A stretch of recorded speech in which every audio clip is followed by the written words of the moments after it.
Alhamdulillah ya kita semua bisa berkumpul di sini dan saya ucapkan terima kasih banyak waktu istirahatnya ibu bapak sekalian terganggu karena aksi nyata modul 1.4 ini. Tapi mudah-mudahan destinasi ini bisa memberikan keberkahan, pengalaman baru, kemudian wawasan baru. Nah di sini saya akan memperkenalkan diri. Di sini saya guru mapel IPA, nama saya Tuti Ismayanti. Saya kebetulan calon guru penggerak angkatan 11. Dan di sini saya akan melakukan aksi nyata modul 1.4 mengenai budaya positif. Sebelumnya saya akan pantun dan ibu bapak jangan lupa untuk catatnya. Bangun. Sore-sore hujan turun lebat. Berharap ada pelangi menghiasi. Ayo semangat Bapak Ibu guru hebat, karena saya mau presentasi destinasi. Semangat. Nih Bapak Ibu, apa yang Bapak ketahui mengenai budaya positif? Pernah dengar nggak budaya positif itu seperti apa?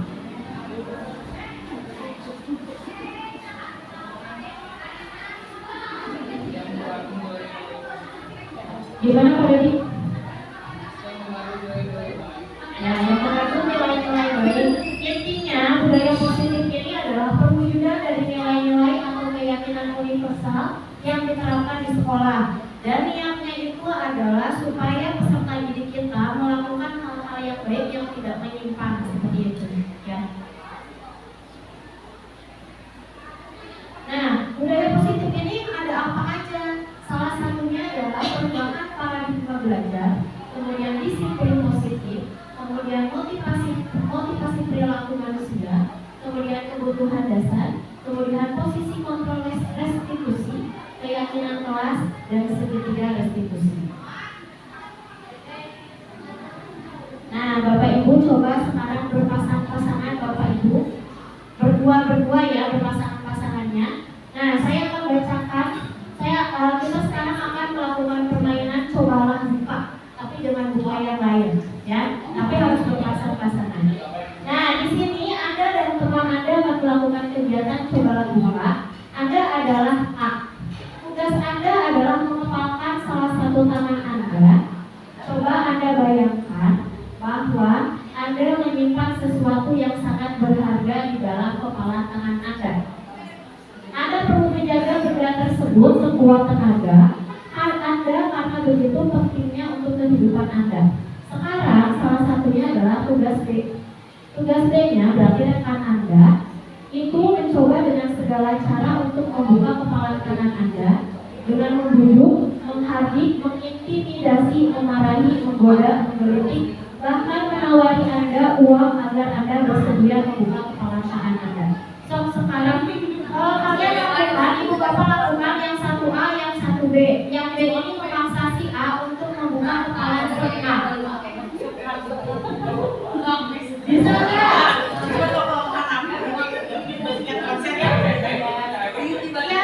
Mau itu dengan menggelitik, mau itu dengan menghardik, mencaci maki, mukul dengan sebenarnya. Nah, ya. Kira-kira fungsi A kalian ini membuka kepala tangan Anda, kepalanya enggak? Membuka enggak? Buka. Yang tidak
mempertahankan apa yang dianggap sama dia itu berharga gitu. Nah, hubungannya apa dengan hari ini? Hari ini kita kan juga akan belajar mengenai mengontrol diri kita. Nah, gimana kita mengupayakan, bagaimana kita mempertahankan sesuatu, tapi kalau misalnya tidak patut untuk dipertahankan itu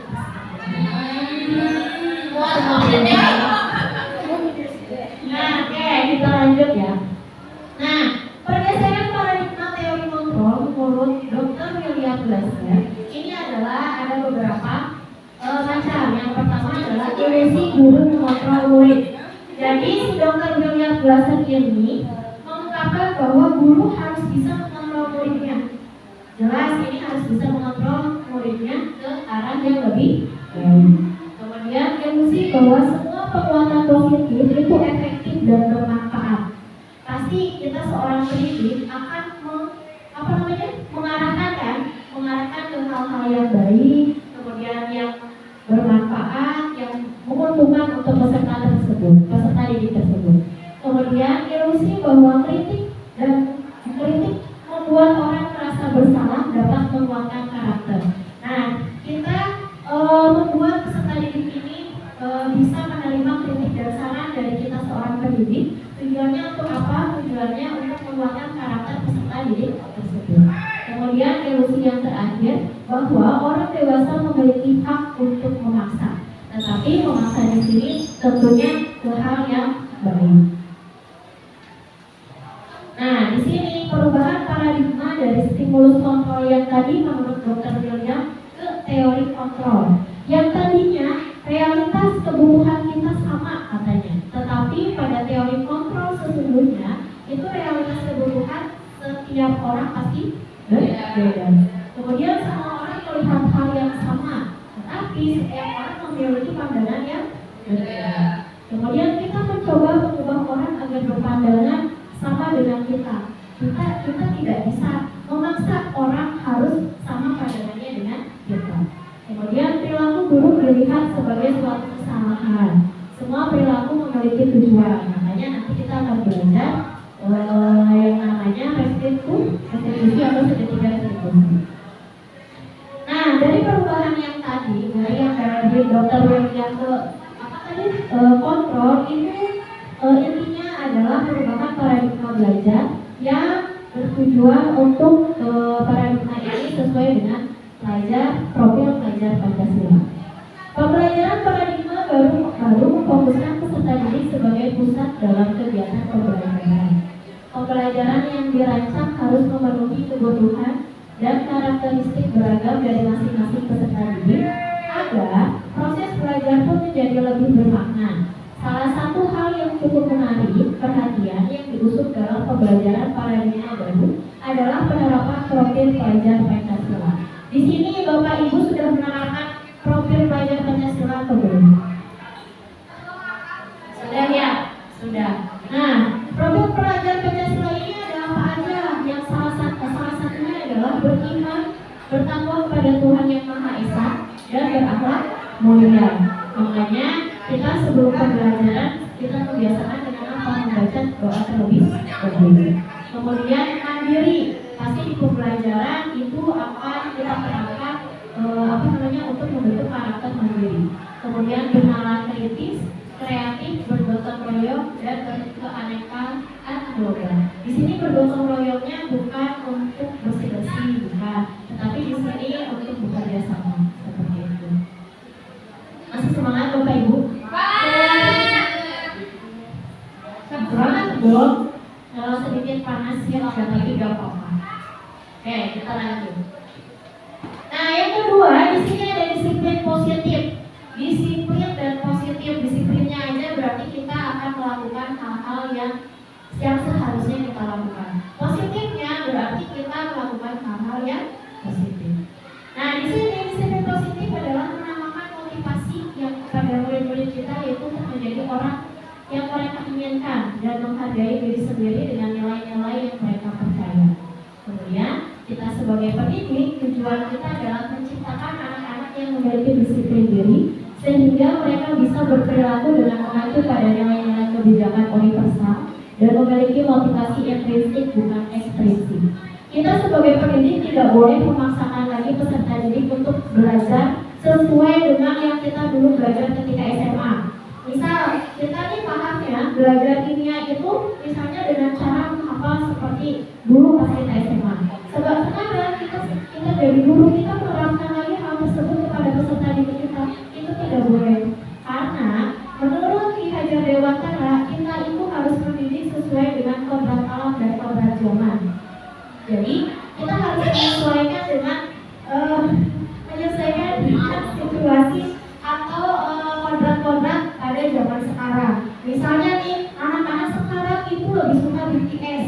Nah, kita bisa memasukkan BTS ini pada pembelajaran, tetapi bukan untuk harus setiap hari bernyanyi, tetapi di sini kita bisa memasukkan BTS ini bertujuan untuk anak atau peserta didik lebih bersemangat seperti itu. Bisa dipahami? Bisa. Masih semangat?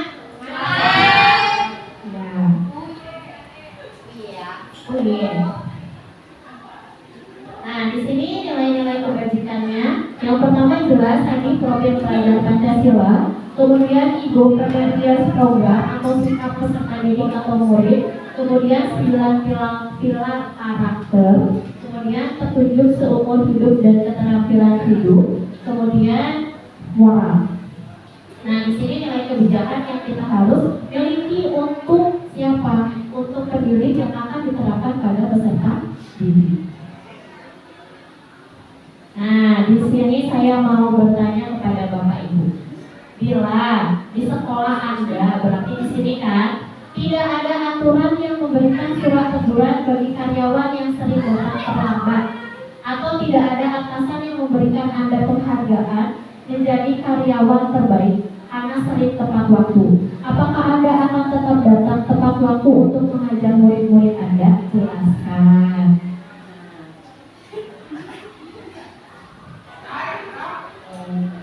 Tetap harus ya, karena itu yang tanggung jawab kita.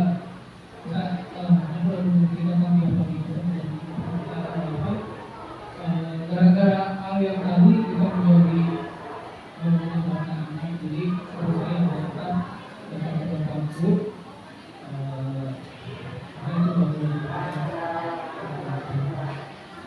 Terima kasih Pak Dodi, jawabannya betul sekali yang diutarakan oleh Pak Dodi bahwa itu adalah salah satu tanggung jawab kita.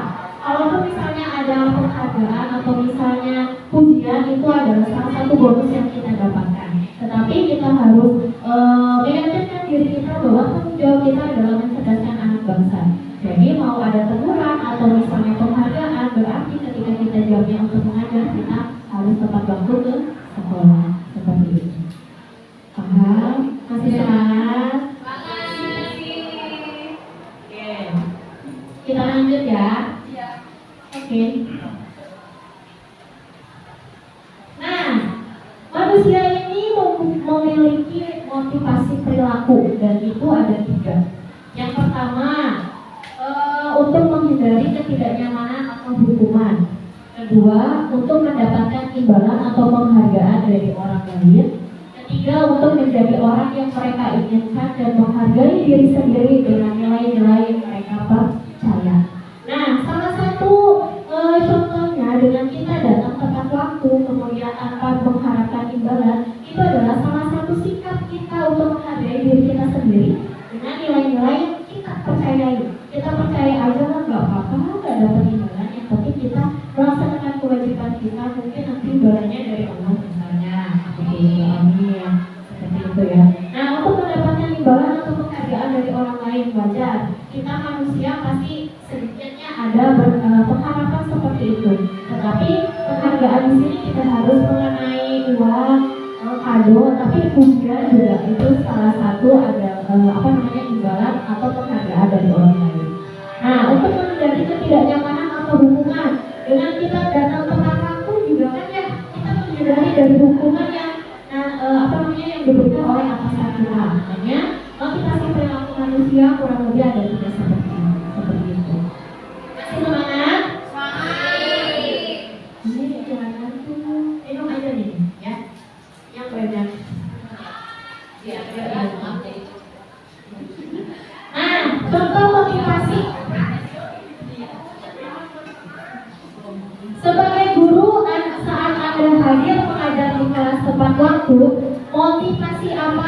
mendasari tindakan Anda?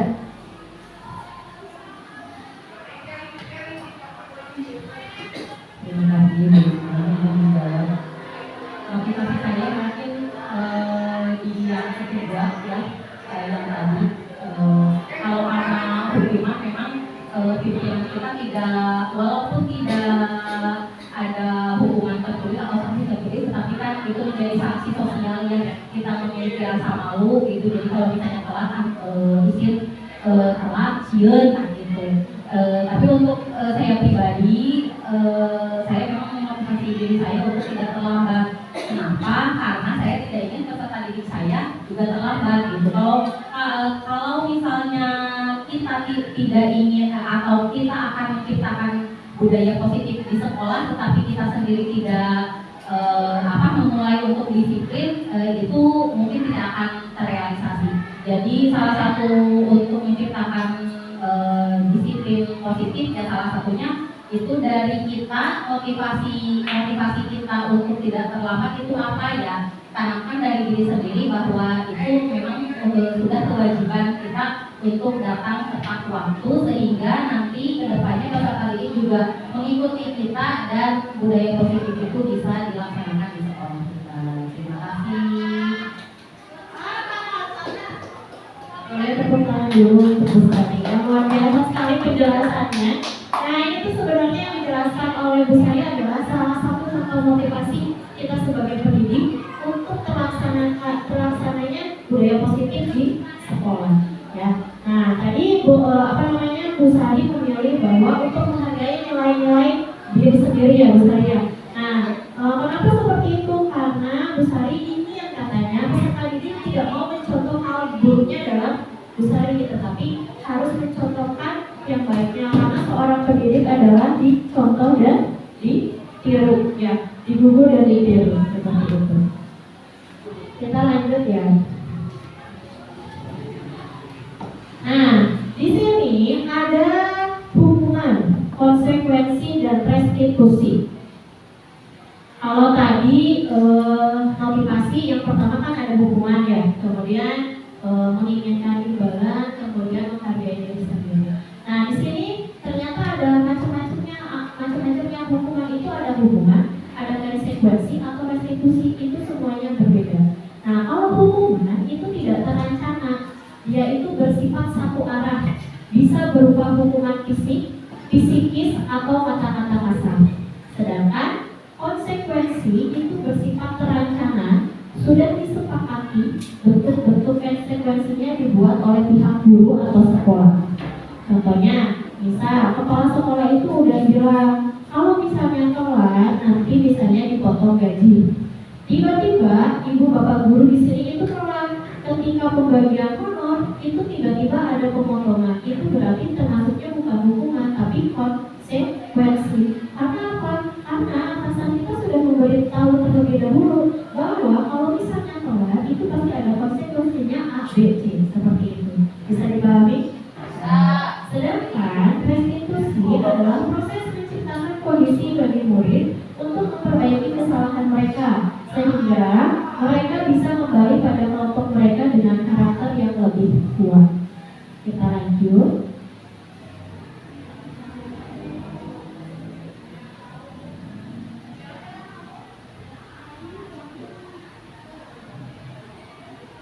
Nah, di sini ada bentar.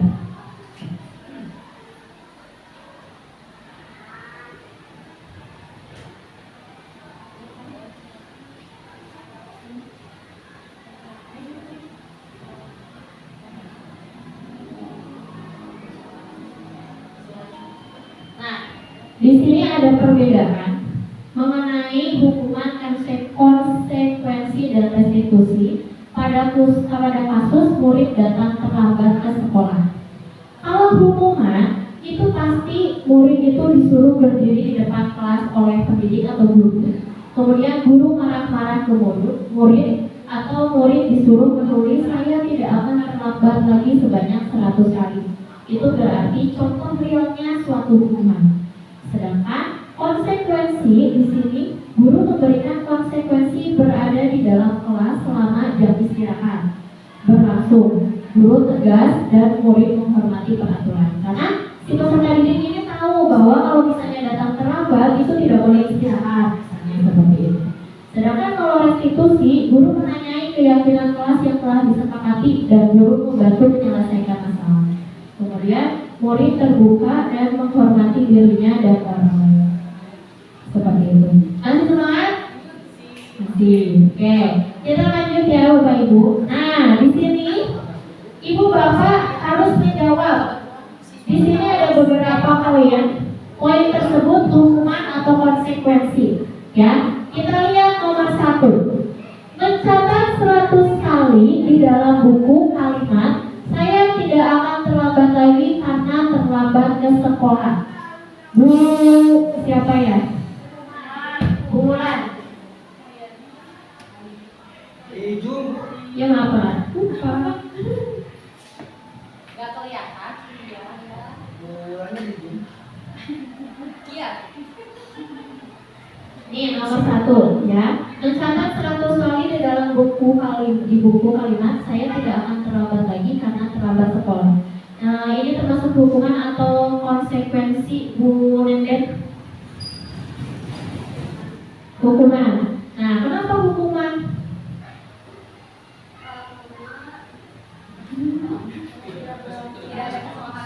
Ya, karena tidak ada kesepakatan sebelumnya. Kemudian di sini langsung si pendidik ini langsung menyuruh peserta didik untuk mencatat 100 kali kalimat saya tidak akan terlambat lagi. Kemudian lari mengelilingi lapangan basket 2 kali karena terlambat hadir di sekolah. Bu Sari, ini termasuk hukuman atau konsekuensi? Hukuman, kenapa? Karena tidak sinkron antara terlambat hadir di sekolah dengan lari. Mungkin karena kalau lari itu berhubungan dengan pelajaran PJOK. Ya, betul sekali. Ya, hukuman ya. Lari mengelilingi lapangan basket 2 kali karena terlambat hadir di sekolah. Kemudian yang ketiga, membersihkan coretan yang dibuangnya di meja tulis. Ini hukuman atau konsekuensi Bu Devi? Konsekuensi. Kenapa? Karena dia membersihkan apa yang sudah dia lakukan. Ya, betul, ya betul sekali. Ini adalah yang ketiga adalah konsekuensi. Karena di sini ada kata membersihkan coretan, berarti itu adalah rasa tanggung jawab si peserta didik yang telah mencoret meja tersebut. Ya. Kemudian murid diminta untuk push up 15 kali karena tidak menggunakan masker ke sekolah. Ini hukuman atau konsekuensi bulan. Kenapa?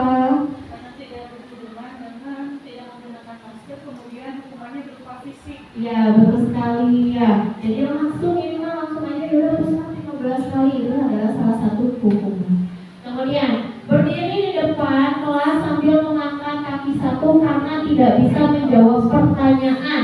Ini hukuman atau konsekuensi? Kenapa? Tidak beraturan ya. Jadi apa gitu? Masa gara-gara tidak bisa menjawab pertanyaan tiba-tiba disuruh angkat satu gitu kan? Nah, satu kaki itu adalah salah satu hukuman. Kemudian pernyataan selanjutnya, membersihkan WC karena merusak pensil teman. Ini hukuman atau konsekuensi? Kenapa hukuman? Ya, kalau merusak pensil teman harus diganti konsekuensinya. Kalau saya membersihkan pensil. Ya betul sekali ya. Karena dia merusak pensil temannya, itu harusnya konsekuensinya itu mengganti dengan yang baru, bukan malah membersihkan WC. Itu adalah salah satu hukuman. Yang terakhir, lari keliling lapangan karena terlambat 10 menit saat pelajaran PJOK. Konsekuensi karena ada keterkaitan ya, yaitu telat ketika pelajaran PJOK. Makanya jangan telat, dia tidak disuruh lari. Enggak ada. Ya, kita lanjutkan lagi ya. Nah, kita sebagai manusia memiliki kebutuhan dasar. Salah satunya menurut Glaser katanya ada 5 kebutuhan dasar manusia. Yang pertama bertahan bertahan hidup. Betul atau tidak? Bahwa kebutuhan dasar manusia ini bertahan hidup. Mau itu disakitin, mau itu tidak punya uang, mau itu banyak uang, kita harus tetap bertahan hidup kan? Ya. Yang kedua, kesenangan. Kita kadang dapat misalnya dapat traktiran dari teman kita juga itu salah satu kesenangan ya kan? Nah iya. Kemudian kebebasan, kemudian rasa kasih sayang dan rasa terima, kemudian kepuasan. Ini adalah kebutuhan dasar kita sebagai manusia. Nah, di sini ada pernyataan lagi. Ibu bapak jawab dengan kebutuhan dasar yang mana kira-kira? Ya, kita lihat lagi. Aku senang main kejar-kejaran dengan ibu guru, seru katanya. Berarti ini apa? Kebutuhan dasar yang mana? Penguasaan kah? Kemudian kasih sayang kah? Kesenangan atau kebebasan? Kesenangan ya, karena katanya seru. Berarti itu adalah kebutuhan dasar kita sebagai manusia mengaplikasikan kesenangan. Kemudian pernyataan yang kedua, ibu kejar aku karena ibu guru sayang aku. Berarti apa? Kasih sayang. Karena ibu gurunya mengejar karena dia sayang katanya. Lama buatin naonnya. Terus yang ketiga, aku hebat kan bisa bikin ibu guru mengejarku. Nah, apa? Penguasaan, kesenangan, kebebasan atau bertahan hidup? Iya, penguasaan karena dia merasa hebat. Karena si peserta didik ini merasa hebat, bisa bikin guru kita itu mengejar dia. Kemudian pernyataan yang terakhir, aku bosan belajar mewarnai terus di dalam kelas. Berarti dia apa? Kebebasan ya, karena dia ada rasa bosan seperti itu. Wah, pintar-pintar. Tepuk tangan dulu dong untuk kita semua. Buat cek semangatnya, coba Bapak Ibu guru bisa jargonnya SMP dari 1 Ciranjang. Kalau misalnya saya bilang SMP dari 1 Ciranjang, berarti harus coba. Bisa, kudu bisa, pasti bisa, keren. Oke, berarti kita coba itu dulu ya semangat ya. SMP dari 1 Ciranjang. Bisa, kudu bisa, pasti bisa, keren. Oke, keren sekali. Terima kasih banyak. Tepuk tangan dulu. Oke, kita lanjutkan lagi. Nah, di sini budaya positif selanjutnya yaitu posisi kontrol. Posisi kontrol ini menurut D.L. William Glasser dan Gosen berkesimpulan ada 5 posisi kontrol yang umum dan bisa diterapkan seorang guru, orang tua, ataupun atasan dalam melakukan kontrol dan penerapan disiplin di sekolah. Kita sebagai guru atau misalnya nanti suatu saat kita jadi pengawas, kepala sekolah, atasan, nah kita harus mempunyai 5 posisi kontrol ini. Salah satunya kita mempunyai posisi kontrol sebagai penghukum, kemudian pemberi rasa bersalah, kemudian teman, kemudian pemantau dan manajer. Penghukum ini misalnya, kalau misalnya BK misalnya, lihat anak misalnya, mencuri misalnya, atau misalnya pakai sendal. Nah ini bisa kita sebagai guru juga bisa langsung menghukum, tidak boleh langsung hukum tapi harus menanyakan terlebih dahulu, tapi kita boleh mempunyai sifat posisi kontrol ini. Kemudian pemberi rasa bersalah, teman, pemantau dan manajer. Kita lihat contohnya penghukum itu seperti apa, pemberi rasa bersalah itu seperti apa, teman itu contohnya seperti apa, pemantau seperti apa, manajer seperti apa. Kita lihat. Nah, di sini contoh penerapan 5 posisi kontrol pada kasus murid tidak memakai atribut lengkap saat upacara bendera. Kita kalau misalnya sebagai guru posisi kontrolnya penghukum, kita bisa langsung aja bilang gini ke peserta didiknya, patuhi peraturan sekolah, berdiri di barisan lain, kata si guru. Nah itu adalah penghukum, langsung ditindaklanjuti untuk memisahkan diri dari barisan tersebut. Kemudian kalau misalnya posisi kontrolnya pembuat rasa bersalah, guru tersebut bisa bilang seperti ini, berapa kali ibu bilang sama kamu, ibu kecewa sama kamu. Nah hal ini bisa membuat peserta didik ini menjadi merasa bersalah. Kemudian kalau misalnya posisi kontrolnya itu sebagai teman, kamu lagi, jangan gitu dong, ayo gabung dengan yang lain untuk ada ibu.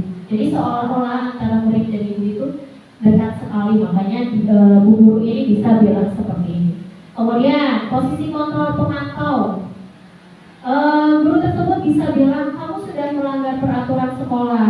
Kamu tahu kan konsekuensinya, nanti saya cek dan kerjakan apa yang seharusnya kamu lakukan. Nah, itu dipantau. Kemudian kalau manajer, jadi kalau manajer itu sebagai atasan mempunyai posisi kontrol. Manajer itu bisa langsung menanyakan, apakah kamu tahu kesalahan kamu? Apa kira-kira pendapatmu bagaimana cara memperbaiki kesalahan kamu? Seperti itu. Seperti itu. Nah, kita lihat contoh selanjutnya. Nah, di sini. Nah, jadi dari 5 posisi kontrol ini ada yang perilaku kontrol negatif dan perilaku kontrol positif. Kalau perilaku kontrol negatif itu pemukul dan pembuat merasa bersalah, sedangkan yang positif itu teman dan pemantau. Sedangkan kontrol dirinya adalah manajer, seperti itu. Nah, guru kalau misalnya di kontrol negatif itu biasanya langsung menghardik, nunjuk-nunjuk, menyakiti atau menyindir. Kemudian berceramah menunjukkan kekecewaan yang mendalam. Sedangkan kalau perilaku kontrol positif itu kalau kita sebagai temannya atau beranggapan posisi kontrolnya temannya itu akan membuat alasan-alasan untuk murid-muridnya supaya si peserta didik itu aman. Kalau pemantau itu menghitung dan mengukur, ini teh poinnya udah berapa, ini kesalahannya bisa dimaafkan atau tidak, jadi seperti itu. Kalau manajer itu mengajukan pertanyaan-pertanyaan intinya kenapa dan kenapa harus bisa, kenapa harus seperti itu ya. Nah, contohnya kata-katanya kalau penghukum nih si gurunya, nggak kelihatan ya si gurunya. Kalau kamu tidak melakukannya saya akan, nah kayak gitu langsung kalau penghukum. Kemudian kalau pembuat merasa bersalah, kamu sudah mengecewakan ibu bapak. Kemudian kalau teman, kamu kan demi bapak ibu ya, sudah nanti bapak ibu bantu bereskan. Kalau pemantau, apa peraturannya, apa konsekuensinya, apa yang telah kamu lakukan dan apa yang terjadi sekarang. Kalau kontrol diri itu jadi lebih menanyakan apa yang kamu yakini, apa yang diyakini hal tersebut. Kalau diyakininya maukah kamu perbaikinya, kalau gitu-gitu ya. Bisa dipahami? Semangat? Oke. Nah, di sini ada pernyataan lagi, Bapak Ibu bisa ini tuh masuknya posisi kontrol yang mana? Yang pernyataan yang pertama, Adam, saya kecewa sekali dengan kamu. Ini posisi kontrol yang mana? Ya, pembuat rasa bersalah. Yang kedua, patuhi aturan saya. Ini posisi kontrol yang mana? Penghukum, karena dia langsung gitu ya. Kemudian pernyataan yang ketiga, ayolah bantu demi Bapak. Nah, ini posisi kontrol apa? Teman, betul sekali ya. Kemudian, apa yang telah kamu lakukan? Ini posisi kontrol apa? Pemantau, iya. Jadi padahal udah tahu sebelumnya, tapi ya itu kamu ngelakuin apa? Nanya lagi, nah itu dipantau. Kemudian yang terakhir, apa rencana kamu untuk memperbaiki semuanya? Berarti manajer, seperti itu. Pintar-pintar ini tepuk tangan dulu aja biar semangat. Aduh, udah lemes ini mah. Ya semangat, oke? Kita lihat budaya positif yang keenam, yaitu keyakinan kelas. Keyakinan kelas ini sesuatu yang diyakini bersama, berasal dari pernyataan pikiran untuk menjadi nilai-nilai kebaikan untuk diturunkan di kelas. Nah, pertanyaan pengantinnya, mengapa kita memiliki peraturan tentang penggunaan helm pada saat mengendarai kendaraan roda 2 atau motor? Kemudian yang kedua, mengapa kita memiliki peraturan tentang penggunaan masker dan mencuci tangan setiap saat? Nah, di sini yang pertama, kenapa kita harus menggunakan helm? Berarti di sini kita mempunyai keyakinan kalau misalnya kita tidak menggunakan helm, berarti itu akan mengancam apa? Nyawa, keselamatan. Iya nggak? Berarti itu adalah salah satu keyakinan kita kan? Kalau misalnya kita kalau mau pakai helm itu harus pakai motor itu harus pakai helm. Nah, yang kedua, mengapa kita memiliki peraturan tentang penggunaan masker dan mencuci tangan setiap saat? Yang ringannya, Berarti keyakinan apa yang kita pahami? Kebersihan, terus kesehatan juga ya. Bahwa kita yakin kalau misalnya kita nggak cuci tangan dulu berarti banyak kuman yang kemakan sama kita. Seperti itu. Bisa dipahami? Bisa. Oke, lanjut ya. Nah, keyakinan kelas dibuat berdasarkan kesepakatan antara guru dan siswa, bersifat universal. Peraturan biasanya dibuat oleh guru bersifat satu arah. Jadi kalau misalnya ada yang menanyakan lagi, sama nggak sih keyakinan dengan peraturan? Jawabannya beda. Karena kalau keyakinan itu pasti ada kesepakatan terlebih dahulu. Tapi kalau peraturan itu bisa dibuat oleh saya sendiri atau misalnya kita sebagai guru dan satu arah. Seperti itu. Lanjut. Nah, dalam pembuatan kesepakatan kelas, jangan mentang-mentang kita sebagai guru ya udahlah gimana kita aja misalnya. Nanti peserta didik tinggal mengikuti, tidak boleh. Karena pada profil belajar Pancasila kita harus belajar itu bertuju pada siapa? Peserta didik, ya. Jadi kalau misalnya kita dalam pembuatan kesepakatan kelas itu hanya kita sendiri, itu berarti bukan kesepakatan namanya, tapi apa? Peraturan. Nah, prosedur pembuatan kesepakatan kelas ada apa aja? Satu, mempersilakan warga sekolah untuk mencurahkan ide tentang peraturan yang akan disepakati. Kemudian mencatat semua masukan. Kemudian ganti kalimat negatif menjadi positif. Misal, jangan buang sampah sembarangan. Kalimat positifnya itu bisa dirubah jadi apa? Ya, buanglah sampah pada tempatnya. Atau misalnya an-nadofatu minal iman. Kebersihan adalah sebagian daripada iman. Jangan melarang Ibu. Jangan melarang. Iya, jangan melarang. Kalau ada anak yang melanggar aturan jangan melarang. Ya, itu kan harus diperbaiki, diarahkan menjadi lebih baik seperti itu. Nanti ada di segitiga restitusi, makanya pas ini jangan kemana-mana ya, di sini aja ya. Stay tune ya. Oke, yang selanjutnya tinjau kembali curahan pendapat yang terkumpul dan susun menjadi keyakinan kelas atau sekolah. Kemudian tinjau ulang keyakinan kelas yang sudah tersusun. Kemudian meninjau dan menyetujui dengan mendatangkannya. Kemudian keyakinan kelas ditempel di dinding kelas, seperti kelas 7E ya, 17 gitu namanya, udah sampai itu mah sekelas gitu, gede banget gitu kesepakatan kelasnya. Jadi guru hafal juga itu bisa membacanya gitu. Jadi tidak hanya wali kelasnya dengan peserta didik, tapi guru hafal yang mengajari kelas tersebut juga bisa membacanya. Seperti itu. Kita lanjut. Nah, di sini segitiga restitusi. Segitiga restitusi ini biasanya digunakan ketika kita menghadapi suatu masalah atau peserta didik ini melakukan kesalahan yang tadi kata Pak Semi. Jadi kita tuh sebagai guru ulah ujung-ujungnya mereka, jangan langsung memarahi, langsung menghukum, jangan gitu. Nanti takutnya si peserta didik itu merasa dendam. Akhirnya tidak adalah budaya positif yang terjadi. Pertama jadi pak itu nyari HP kayak gitu. Nah, di sini proses menciptakan kondisi bagi murid untuk memperbaiki kesalahan sehingga karakter mereka lebih kuat ketika kembali pada kelompoknya. Segitiga restitusi ini ada apa aja? Yang satu, menstabilkan identitas. Kemudian, validasi tindakan yang salah. Kemudian, menanyakan keyakinan. Nah, 3 pertanyaan ini harus kita punyai sebagai guru, apalagi sebagai wali kelas.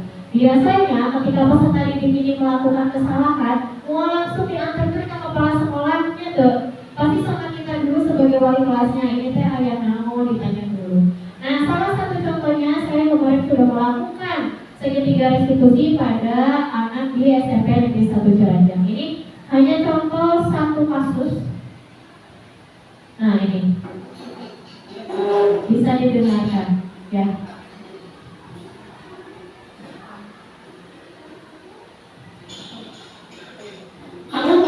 Mengapa ibu panggil kamu ke sini? Nah, di sini identitas. Betul, jadi perhatikan kamu sudah 5 kali berturut-turut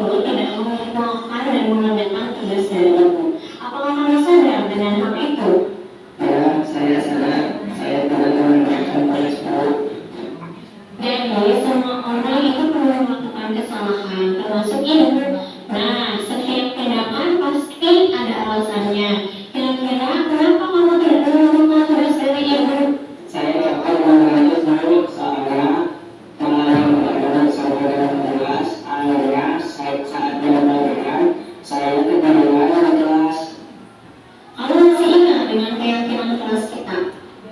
Ya Bu, Kalau masih ingat, kira-kira yang kamu lakukan itu sudah sesuai dengan keyakinan kelas kita, Bu? ya Bu, Keyakinan kelas yang mana kira-kira? keyakinan perihal ada Allah Bu. Nah, itu kamu tahu, lalu apakah punya solusi untuk masalah ini? Ada Bu, yang pertama saya meminta maaf karena saya tidak mengerjakan tugas dari ibu. Yang kedua, saya tidak akan begadang lagi, dan yang ketiga, saya akan mengerjakan tugas dari ibu dan akan dikumpulkan besok. Baik, Ibu apresiasi tanggung jawab kamu. Nah, sekarang kamu boleh istirahat lagi. Baik, terima kasih Bu. Nah, itu adalah salah satu salah satu contoh dari Hamka. Ini adalah salah satu murid kita. Dia itu udah beberapa kali tidak mengumpulkan dan mengerjakan tugas. Ketika diselidiki, ternyata si Hamka ini sering gadang dan tidurnya itu jam 12 malam. Sehingga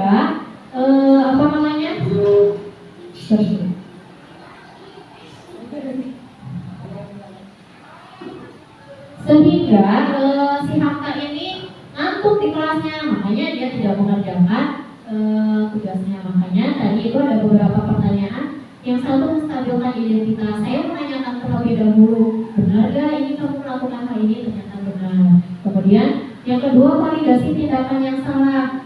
Saya menanyakan ke Hamka ini apakah yang dilakukannya salah atau benar, dan alhamdulillah Hamkanya itu menyadari bahwa yang dia lakukan itu salah. Kemudian menanyakan keyakinan. Jadi dari kesalahan Hamka ini ditanyakan kembali kepada Hamka apakah sesuai dengan keyakinan kelas yang telah disepakati, dan tanyakan solusinya bareng-bareng. Ternyata tadi pertama Hamka itu meminta maaf, kemudian janji tidak akan begadang lagi, kemudian akan menyusul mengerjakan tugas. Seperti itu. Apakah ada pertanyaan Bapak Ibu? Boleh, Pasien. Usah. Terima kasih atas presentasinya Ibu Risma yang sangat luar biasa sekali ya. Mungkin ada beberapa hal yang saya kurang begitu mengerti, terutama di video terakhir. Analogi saya itu kurang cocok ya terkait tugas sampai 5 kali, kalau berarti 5 minggu ya. Itu yang pertama. Yang kedua, itu kalau kata begadangnya kurang begitu diintenskan. Begadang kan umum, tapi mungkin begadang karena belajar bisa saja. Begadang karena bermain itu lebih diintenskan ya Bu ya. Terakhir, ketika penguatan atau tanggung jawab dia sebagai karena kesalahannya, mohon ditambah ya, tidak akan mengulanginya lagi ya. Jadi saya lihat, tidak ada mengulangi. Jadi seolah-olah dia itu bersembunyi di kata siap mengerjakan lagi, tapi siap mengulangi lagi kalau ya. Ya mungkin Ibu dari saya sekian saja. Terima kasih. Dulu ya, itu pertanyaan atau pernyataan ya, atau menambahkan mungkin ya tepatnya. Ya, terima kasih sekali untuk Pasien. Sudah menambahkan hal-hal yang kurangnya dalam video tersebut. Nah, untuk saya luruskan aja, itu adalah video ini adalah salah satu contoh untuk menekankan tahapan dari segitiga restitusi ini. Ya, kalau misalnya ada kekurangan, mohon maaf, nanti saya tambahkan lagi ya. Nah, tahapannya apa aja Pasien? Yang pertama itu menstabilkan identitas. Jadi poinnya itu tadi sudah ada di video tersebut. Kemudian yang kedua apa? Validasi tindakan yang salah. Yang ketiga, menanyakan keyakinan. Kalau misalnya kita menekankan hanya 3 poin ini, alhamdulillah dalam video tersebut sudah ada. Tapi pada kenyataannya memang kesempurnaan hanya milik Allah. Jadi nanti bisa ditambahkan atau bisa langsung diaplikasikan oleh pasien ketika menghadapi masalah peserta didik seperti itu. Ada lagi yang mau ditanyakan? Boleh Pak. Menanggapi dari Pak. Mohon maaf, itu materinya bukan saya ya. Ya, menanggapi dari Pak Seni, kenapa tidak berbicara seperti itu. Ya mungkin itu jawaban dari anak ya, anak polos seperti itu. Ibu, Abi mau mengulanginya lagi ya? Kan kita sudah tahu apa yang kesalahan apa, berarti tidak mengulanginya lagi, berarti tidak mengulangi kesalahan yang sudah kita tanyakan ya secara langsung. Kalaupun misalnya nonton tadi teh gadangna gitu ya cenanya teh jelas ya, itu mah ada jawaban mana gitu ya. Dibanding apa jawaban dari peserta didiknya itu tidak apa-apa. Kalau misalnya kita yang bertanya ada kekurangan seperti itu baru bisa ditambahkan. Kalau jawaban anak mah mungkin tidak bisa ditambah-tambahkan, itu memang menurut anak aja seperti itu ya. Ya, terima kasih tanggapannya dari Bu Sari ya. Betul sekali, itu juga bisa salah satu alasannya bahwa ini adalah memang pure dari anaknya gitu. Ketika kita menanyakan sesuatu hal, kita tidak bisa menuntut jawaban peserta didik harus A, B, C, tapi kita intinya poinnya sudah mengetahui alasannya, poin besarnya itu seperti apa, seperti itu. Ada lagi yang mau ditanyakan? Kalau nggak ada, saya mau menanya kalau begitu.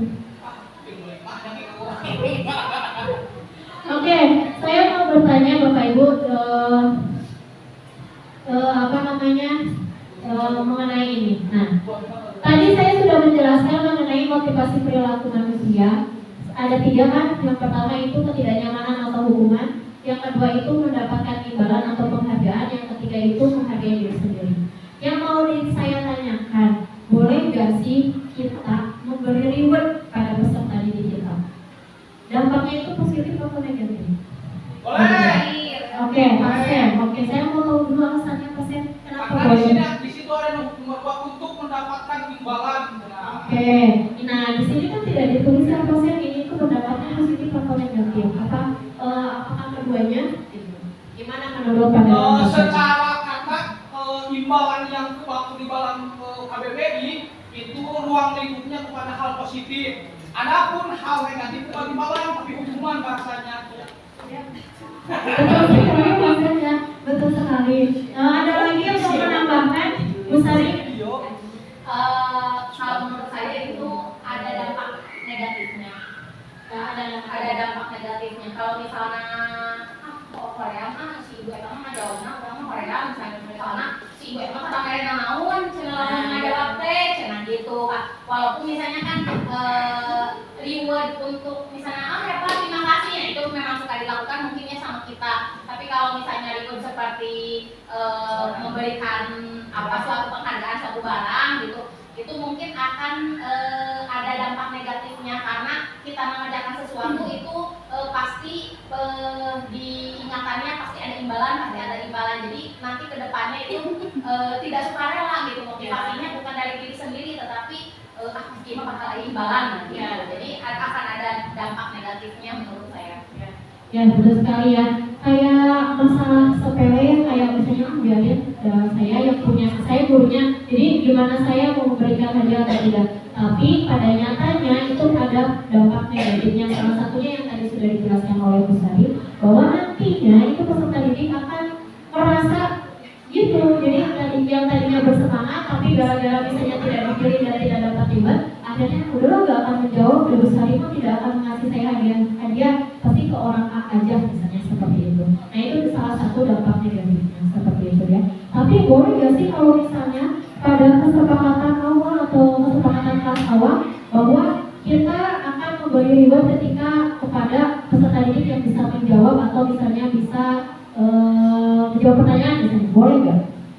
Kalau kayak gitu boleh ya, karena itu ada kesepakatan dari awalnya. Tapi kalau misalnya ujung-ujung misalnya anak kamu misalnya nilainya bagus misalnya 100, yaudah saya kasih misalnya gitu. Nah itu yang sedikit harus dipikirkan dampaknya. Tapi kalau misalnya di awalnya itu ada kesepakatan kelas, itu boleh dilakukan seperti itu ya Bapak Ibu. Ada lagi pertanyaan ke Bapak Ibu? Kalau nggak ada, coba saya mau bertanya lagi. Kalau nggak ada, karena Bapak Ibu nggak ada pertanyaan, jadi saya mau yang bertanya. Nah, apa nih kita sebagai guru yang telah dilakukan? Contohnya contohnya salah satunya gitu ya, yang telah dilakukan bahwa pembelajaran kita itu sudah berpusat pada peserta didik atau sudah mengiblat pada Pancasila. Salah satunya apa? Contohnya seperti apa? Jangan-jangan, ya saya tahu kok kalau misalnya kita itu belajar harus berpusat pada peserta didik. Saya tahu kok misalnya harus sesuai dengan profil pelajar Pancasila. Tapi kita nggak tahu yang kita lakukan itu sudah terjadi atau belum seperti itu. Siapa yang mau menjawab? Gimana Kak Sam? Oh, besar. Nah, besar. Oke. Salah satunya menurut saya dalam pendidikan atau dalam pembelajaran. Ayahnya di tahap awal mah yang saya lihat mah terfokus dalam mengawali pembelajaran saja dulu ya. Biasanya ada istilahnya dipimpin doa dulu ya. Kan kalau terfokus kepada pendidik mah biarkan mereka yang memimpin doa, tidak semerta oleh gurunya dipimpin. Mungkin itu salah satunya ya. Itu salah satunya. Terima kasih, jawabannya sangat luar biasa ya. Mewakili karena profil pelajar Pancasila itu ada berapa Bu Sari? Ada 5. Salah satunya apa? 6. Salah satunya apa? Nah, beriman dan bertakwa kepada Tuhan yang Maha Esa. Yang dijelaskan oleh Pak Sam tadi bahwa setiap mulai pembelajaran itu pasti melakukan baca doa terlebih dahulu ya. Nah, itu adalah salah satu bentuk contoh bahwa kita sudah melakukan atau mengaplikasikan atau mengimplementasikan profil pelajar Pancasila. Kalau misalnya pembelajaran yang berpusat pada peserta didiknya seperti apa? Gula. Seperti misalnya membentuk kelompok, ya. Kelompok itu tidak harus dengan kita yang ngomongnya, tapi kadang juga boleh ngasih juga yang tidak boleh paksa. Kemudian kreatifnya anak bisa berkreasi, misalnya tugas ada tugas yang kita tentukan apa poin yang akan menilai, tapi media dan lain-lainnya itu bagaimana kreativitasnya. Betul sekali ya. Kalau misalnya karena sekarang itu kan tadi balik lagi ya, Ki Hajar Dewantara itu menginginkan bahwa kita itu harus mendidik sesuai kodrat alam dan zaman. Kita tidak boleh memaksakan hal-hal yang dulu kita misalnya pas SMA itu enaknya itu seperti ini. Kita ulang lagi nih setelah kita jadi guru itu tidak boleh. Terus Ki Hajar Dewantara juga mengatakan bahwa kita itu harus berpusat pada peserta didik. Jadi kita tidak boleh memaksakan keinginan kita sebagai guru. Karena misalnya ibu kan ada yang ceramah, dulu yang ketika semester akhir jadi ceramah tidak boleh. Jadi harus membebaskan. Makanya di sini ada sekarang itu kurikulum merdeka kan. Jadi kita itu harus memerdekakan peserta didik. Jadi berpusatnya pada peserta didik. Kayak tadi kata Bu Gula bahwa kita bisa nih membagi kelompok tanpa kita yang mengatur, tapi peserta didik aja yang mengatur gitu. Jadi tanggung jawabnya seperti apa nantinya? Karena mereka yang mengatur, nanti tanggung jawabnya juga mereka akan mungkin lebih bertanggung jawab atas pilihan yang mereka ambil gitu. Karena misalnya saya mengambil kelompoknya 6 orang dan orangnya ini A, B, C sampai E misalnya gitu. Dan orang-orang tersebut pasti akan bertanggung jawab seperti itu ya Bapak Ibu. Semangat? Oke. Ada lagi yang mau ditanyakan Pak Sep? Oke. Menindaklanjuti terkait kurikulum merdeka, apakah setiap jenjang itu pure merdeka kalau dipresentasikan SD, SMP, SMA itu misalkannya antara guru dan murid itu misalkan secara presentasi merdeka itu biarkan SD, SMA, SMA materi misalkan terpaku 90% pendidik ke peserta, 10% ke dari guru, atau presentasinya SD mungkin 50-50, guru 50%, peserta didik 50%, mungkin SMP mah 30% guru, peserta didik 70% gitu. Ya. Terima kasih banyak pertanyaannya. Itu kan implementasi dari kurikulum merdeka ya. Sebenarnya gini, semuanya itu bisa dilakukan sesuai dengan keadaan sekolah kita dan bagaimana kita membuat modul awalnya. Jadi kita bisa mengatur semuanya pasien. Jadi kalau misalnya mau SD, misalnya 30% peserta didik, 30%-nya lagi guru boleh. Intinya pembelajaran di sini itu harus semuanya itu berpusat pada peserta didik dan kita sebagai gurunya hanya mendampingi, membimbing seperti itu. Ada pun kalau misalnya pelaksanaannya seperti apa itu bisa sedemikian rupa oleh kita sebagai pendidik supaya pembelajaran berjalan dengan baik. Seperti itu Pak. Ada lagi Pak Sam? Ada lagi Ibu? Nah, ya Bapak Ibu terima kasih banyak atas waktunya. Alhamdulillah ya. Aksi nyata ini pada akhirnya, nah ini adalah kata-kata yang ditunggu dari tadi mungkin ya Bapak Ibu. Tapi sebelum saya tutup, saya ingin mendengarkan 3 orang refleksi dari Bapak Ibu dengan kegiatan ini. Pak Sem boleh, kemudian Bu Sari boleh, Bu Gita boleh. Jadi setelah pembelajaran dengan saya ini, apa yang Bapak Ibu rasakan? Senangkah, semakin liarkah, atau misalnya ruwetkah, betekah? Boleh diutarakan, boleh Pak Sem, boleh pakai mic biar menggelegar suaranya. Ya, terima kasih kepada pemateri ya. Alhamdulillah dari saya mengikuti kegiatan dari awal sampai akhir, saya rasa banyak ilmu baru yang saya dapatkan dari pemateri. Terima kasih banyak ya. Saya semakin sedikit terbuka atas perkembangan kurikulum Merdeka terkait budaya positif tersebut. Terima kasih selebihnya untuk pemateri yang kita kasih hapus ya. Terima kasih Pak Sem atas presentasinya, boleh kita. Refleksinya untuk materi hari ini bisa kita sebagai guru menjadi yang tadinya itu mungkin lupa dengan bahwa harus membuat sebuah rancangan kelas, jadi ingatan lagu iya harus seperti ini, harus seperti ini. Dengan dari cara kita harus seperti apa menanggapi dan menyikapi siswa itu lebih paham dan lebih Terima kasih Bu Gita. Refleksi yang terakhir ini dari Bu Sari, boleh. Sambil berdiri biar terlihat oleh Pak Semi. Jadi dari pemaparan Bu Isma tadi, mungkin garis besarnya adalah budaya positif ya. Jadi saya tercerahkan bagaimana harus bersikap kepada peserta didik. Yang asalnya memang saya suka menjadi